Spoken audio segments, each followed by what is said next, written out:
Hi Rafa, I hope you're well. Good afternoon. Fine, and you? Yeah, not too bad, thanks. Obviously, Rafa, today we've seen a couple of games postponed in the Premier League because of a rising COVID cases. That's Wolves, Watford and Liverpool, Leeds. Was this game, your own game, in danger of postponement as well at any point? I think so. I'm really surprised that the game was going on because all the cases that we have and the injuries. So I would like to explain before, just in case, because maybe people, they will not realize.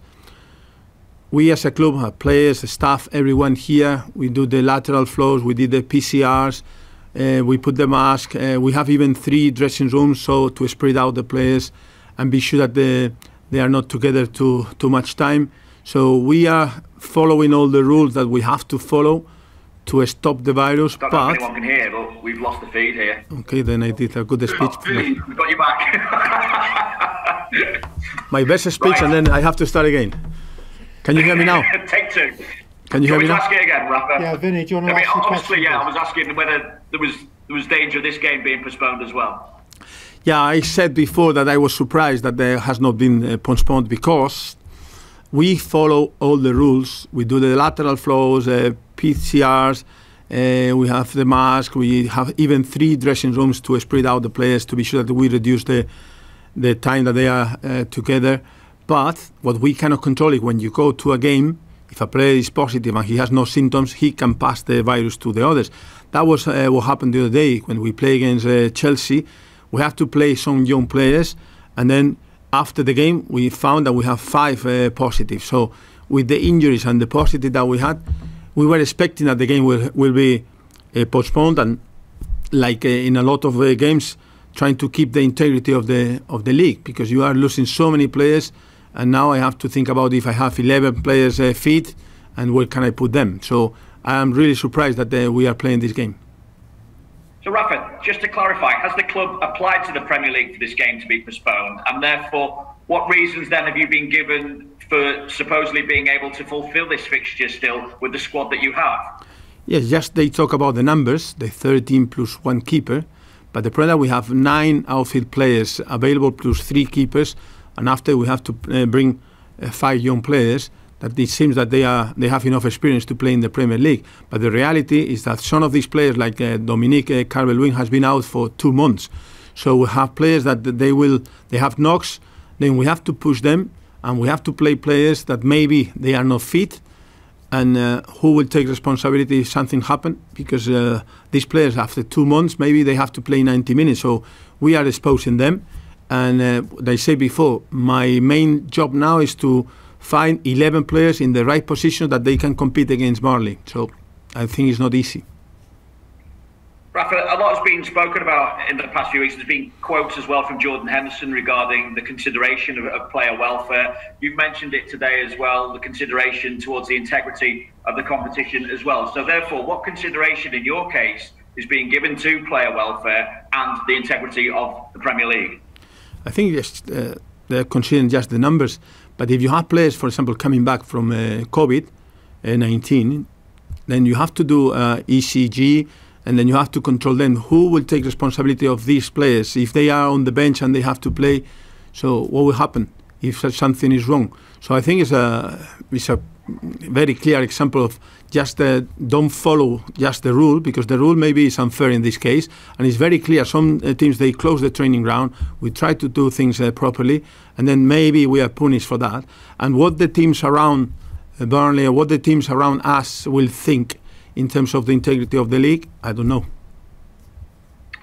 Is it frustrating then as well when you see other games called off, but your own hasn't been? Yeah, I don't know the conditions of everyone, so I know our situation. We have 6 injuries, 5 players with COVID, and then we have to pick players that has been out for a while, or young players, and then we have to take the risk putting them on the pitch, and maybe in different positions. So I think it's not very clear for us that is the perfect situation. Will you be attending the managers' meeting this afternoon, Rafa, and what will you be saying at that? Yeah, I hope so, and I will say that, exactly what I am saying right now. So it's for me as a manager, as a professional, you have to pick 11 players in the right position with young players, with players coming back from injuries, and then be sure that you are right, and I think it's not fair.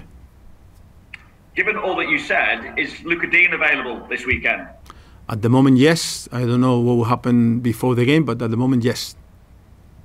What is the plan for him long term? Because obviously the link with Michaelenko and Luchescu again has said that he's on his way to Everton. So what is happening as regards bringing in Michaelenko, and where does that leave Luca Digne long term?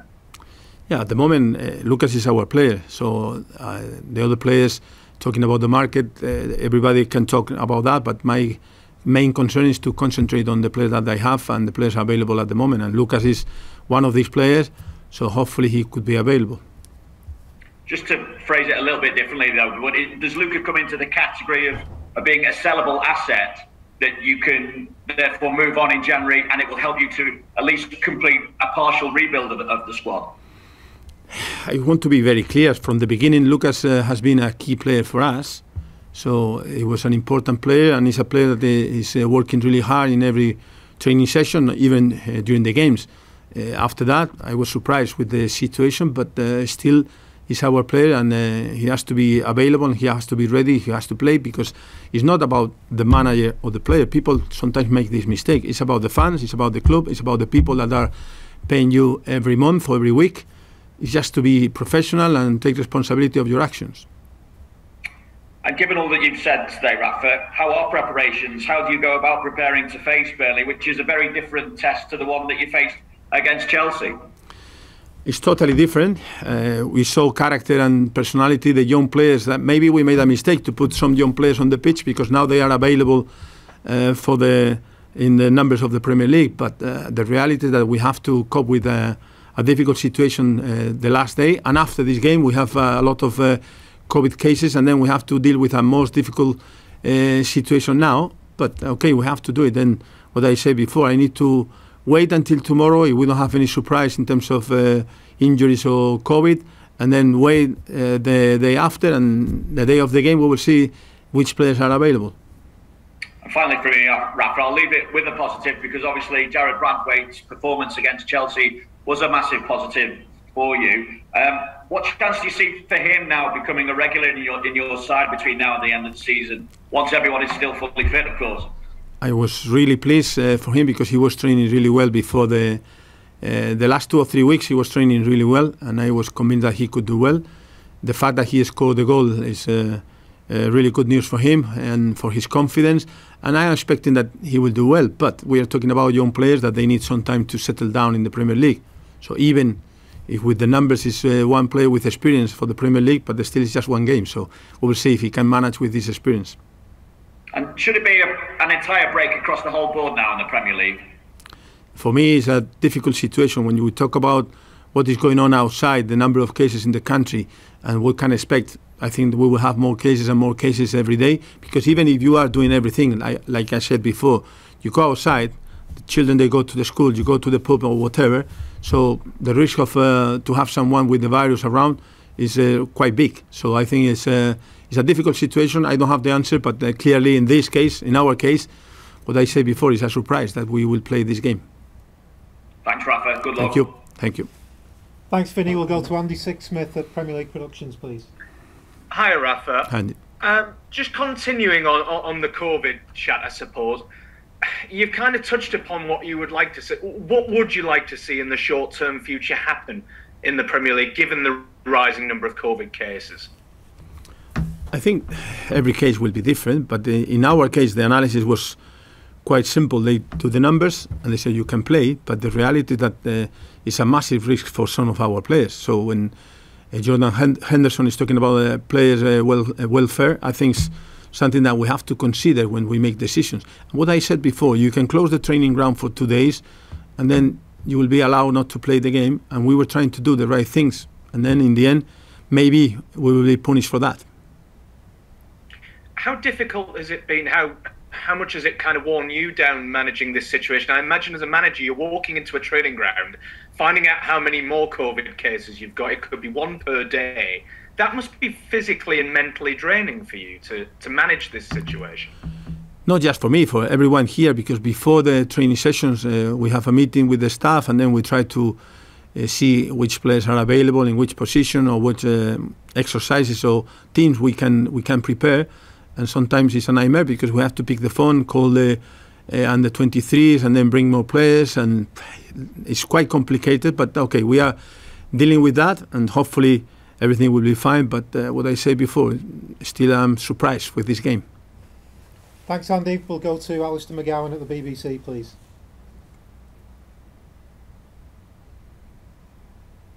Hi, Rafa. I was just wondering whether other managers have talked about sort of the integrity of the competition and the fairness. Are you sort of wanting extra guidance then? Because you mentioned there that if you closed your training ground down, you could have got a postponement. So could you expand a little bit more on why you think you've been punished for following the rules? Yeah, because we were trying to do everything right, and then what I said before, we do the lateral flows every day. We have the PCRs, and then we have 3 dressing rooms. I know other teams that they don't do that. And then trying to do the right things, we found that a positive the day of the game means that the 3-4 players that they were around him together, and they were positive later on, and now we cannot use them. So we cannot use them with the injuries that we had.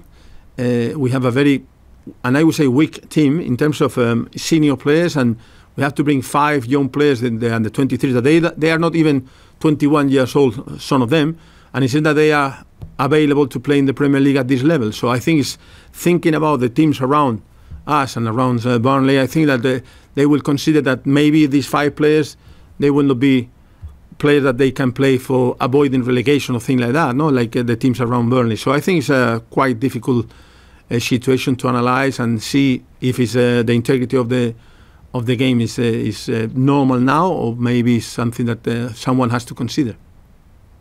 And you mentioned there, obviously, it's a changing picture, isn't it, day by day? And we have another 3 days until your game. Do you expect, or do you anticipate that maybe it could be called off if there are further cases?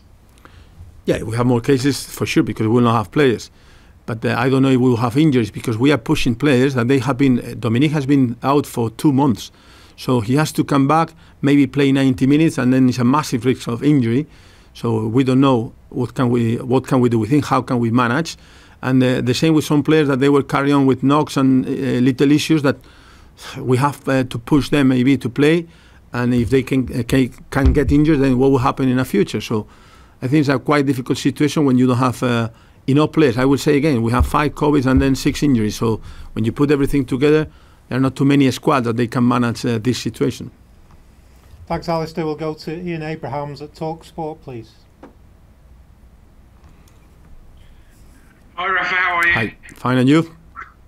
Yeah, good, thanks.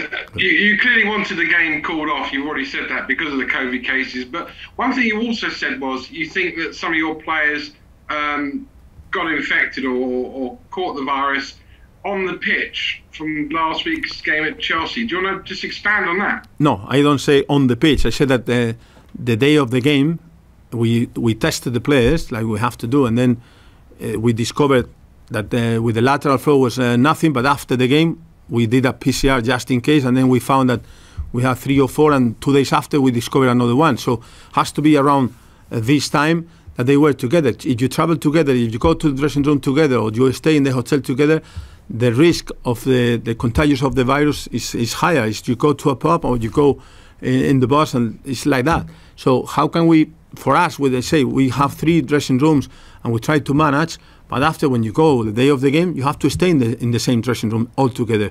If a player has no symptoms and he has the virus, how can you stop the people around to get the virus? It's very difficult. I mean, this is never going to go away. This is going to be here now in 2021. It'll be here in 12 months' time when I talk to you in 2022. It'll be here forever. What do you suggest then? I mean, do we have a winter break so we don't have games postponed during the winter? Do we have to have a situation whereby you have 30 players in a squad and they all stay at home on the night before a game and travel in their own cars? I mean, I know you're a football man, not a scientist, but what do you recommend? No, in terms of the way that you have to prepare the games, you need to see your players all together. You have to practice on the pitch. It cannot be that you are at home and then you go the day of the game and then that's it, because you have a game plan and you have to put everything together. You have to travel the best way possible to reduce the risk. But sometimes you have to travel together. If you go in a plane or you go in the train, you go together. The dressing room, how can you avoid the dressing room, all the team together, when you have to give your team talk or you have to change something at halftime? So that is the real situation that we have. Winter break is in England is possible with all the tradition.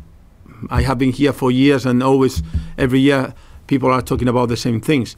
Then, in terms of dates, do you have enough dates to move the games and then play maybe 2 games a week or something like that? I don't know. So it's just for me as a manager, you have to do things in a football way, because you want to see the best from your players on the pitch, and the fans, they want to see that. And someone else has to decide. I don't know, in the past, and I will say something that is coming to my head, but in the past, the season and the contract, they finish in June. Now we finish in May.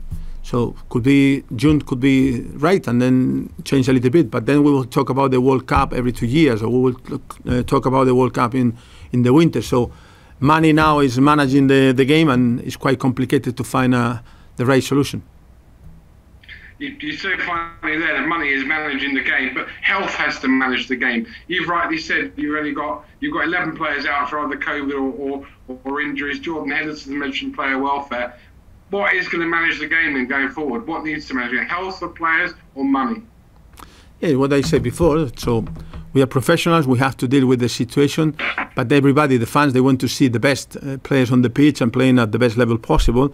And it's what is football about. It's just you sell the rights at the TV because you play nice and exciting football, and then all these kind of things now maybe under question. No, so again, I would say you say before, I'm not the one to give the solution, but what I can say is the problem that we have, and it is clear for me that we have some issues.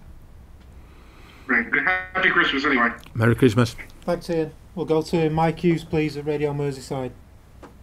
Hi, Rafa. Hi. If you could concentrate on the game, if we have a game, and we'll wait and see on that, COVID-wise. The performance at Chelsea in terms of the spirit and determination, particularly given the inexperienced nature of the lineup that you had, it must really have warmed the heart of yourself and the staff, because you can't guarantee the result of a match.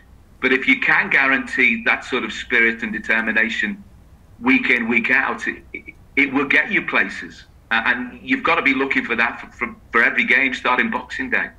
Yeah, for sure. I think I was really delighted with the performance of the team. And as you say, you can win games or lose games or draw games, but it doesn't matter. So it's just the team spirit, the way that the players were working on the pitch, the commitment of everyone.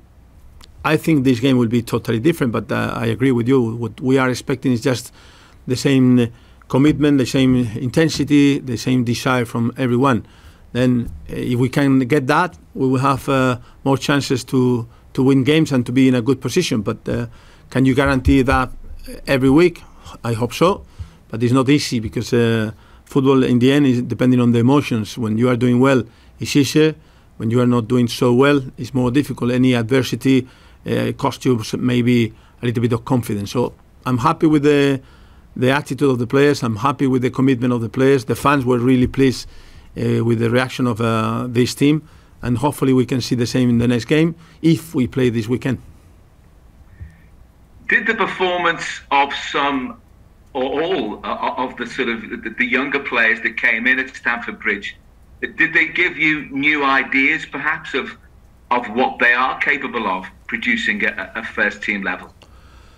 If I want to be honest, not really, because I knew what they could do. So we talk about Brandweight, or we talk about Sims, or we talk about Dobbin, or we talk about Anthony Gordon, that he's already playing. And we knew exactly what we could expect, and it's what we could see. I was also really pleased with players like John Joe Kenny or Iwobi, that they were working really hard trying to manage a difficult situation. So the people up front, they were working so hard that they allow the midfielders and the defenders to do a better job. So then you have players like, I would say again, John Joe Kenny, that was not playing for a while, and he has been training so well that everybody was pleased because his performance was quite good. So not just the young players, some of the senior players, they were doing a great job, and it's what you are expecting from good professionals. If you say you knew that they were capable of that sort of performance, and you had a good idea that they were, why is it taking so long for them to be given an opportunity, given the recent difficult run of results? Yeah, I think if you are telling me that you will not play Gray because you want to play any of the young players, I would say maybe, no, you are wrong, because everybody would like to see Gray on the pitch doing well. Or if you have Richarlison playing in the past, then will you play anyone in front of him? I think that is the reason why the young players, they need some time. And in this case, they did really well against one team. But I have enough experience to tell you that consistency is something that takes some time. So maybe some players are doing well, like Anthony Gordon, because mentally he was ready, and maybe the others, they will need some time. And hopefully not. Hopefully they can be ready, and then they can play more games, and they will give the same, or they will play at the same level that they played the other day. But consistency is one thing. It's easy to talk, I want to say about you, to write in the newspaper or to talk in the radio about, oh, the young players did that. But how many young players are ready to stay and play for the first team in any team for a lot of games in the Premier League? Not too many. At least the reality. Then you have to manage them carefully. And when you think that, I said before, Jarrad Brandway was training really well for 2 or 3 weeks, so we could see that he was very close to be on the pitch and then do well. But imagine that we made a couple of mistakes. He made a couple of mistakes, and still we play a good game, but we lost the game with his mistakes. We will be talking about he's not ready. So I think we have to be very careful with that. And I'm the first one that I would like to have 11 and the 21s on the pitch playing well, because it will be great for the future of the club at the same time. Thank you, Rafa. Have a good Christmas. Thank you. Merry Christmas. Thanks, Mike. We'll just take one more from David Charlesworth, please, at PA.